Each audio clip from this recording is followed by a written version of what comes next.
Speaking about the Italian immigration law, we have firstly to consider the important distinction between European citizens and non-European citizens.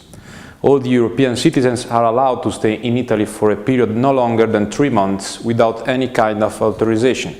The European citizens that wish to stay in Italy for longer periods have to demonstrate sufficient incomes in order to live in Italy with her or his relatives, if necessary. In order to stay and work in Italy for a longer period than 3 months, the European citizens have to file an application to the competent town hall in order to be added in the list of the legal residents. After that, the European citizen become a legal resident in Italy. In any event, to maintain the legal residency in Italy, each person, notwithstanding the citizenship, has to live in Italy at least 6 months per year. Also, the non-European relatives of European citizens legally resident in Italy has the right to stay and work in Italy. However, the non-European relatives must file a specific application to the competent police headquarters in order to obtain the so-called permit to stay for relatives of European citizens. More complex are the procedures with reference to workers, non-European workers. So basically all the Italian immigration law is based on this kind of procedures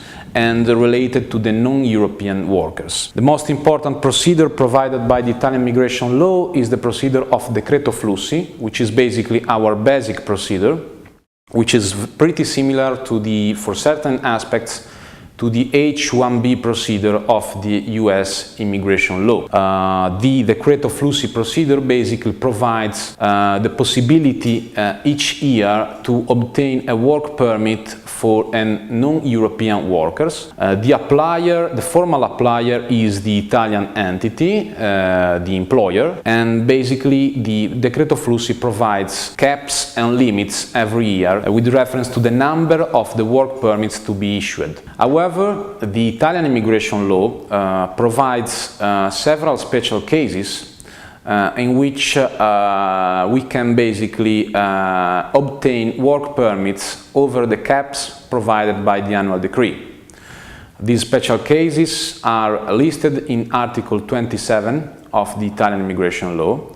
As an example, let me introduce the so-called intra-company transferee work permit, which is indeed very interesting for multinational and foreign companies which are in the process to open a subsidiary or a branch here in Italy. The Italian intra-company transferee work permit is designed for a foreign company which has a branch, a subsidiary or a parent company in Italy and wish to second a manager or a qualified worker from abroad to its Italian entity. The secondment may not exceed a period of 5 years. During this period, the payroll of the worker must be paid by the foreign company, which has seconded the worker in Italy. However, it is possible to implement a local hire with the Italian entity once a first period of secondment is terminated. Once obtained the intra-company work permit for the employee, it is relatively easy to obtain also the needed stay and work permits for her or his relatives. Other interesting special cases provided by the Italian immigration law in order to obtain work visas and permits over the annual decrease caps are the supplier's work permit, the special activities work permit, the professors, researchers and academic work permits, the internship work permits, and basically the self-employed work permits with reference to the high qualified workers and managers. This video is only a brief introduction to the Italian immigration law, which is and remains a very complex world to be handled carefully. In any case, thank you for your attention.